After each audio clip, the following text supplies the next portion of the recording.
Hola a todos, soy Ignacio Staregui, director de cine, y a partir de ahora apareceré de vez en cuando en Canal Saturno para hablaros de mis películas favoritas, de los estrenos que yo iría a ver al cine y os descubriré pequeñas grandes joyas del audiovisual aragonés.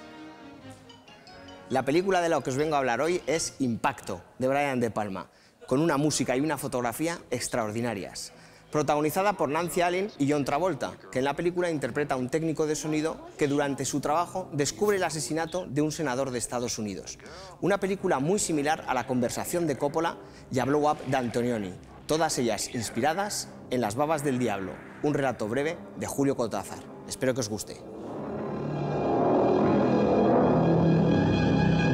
La película que iría al cine a ver esta semana es Gorrión Rojo, protagonizada por Jennifer Lawrence. Después de ver el primer tráiler pensaba que iba a ser otra Atomic Blonde, donde solo importaba la forma. Pero después de leer las primeras críticas, parece ser que han hecho una muy buena película de espías, como las de antes. Creo que ayer te vi en la piscina. ¿Vamos a ser amigos? Y bueno, la recomendación de esta semana para descubriros una gran joya del cine aragonés es el videoclip de Andrés Cisneros, Kill the Frog, para el grupo Yuri Gagarin, una verdadera obra de arte.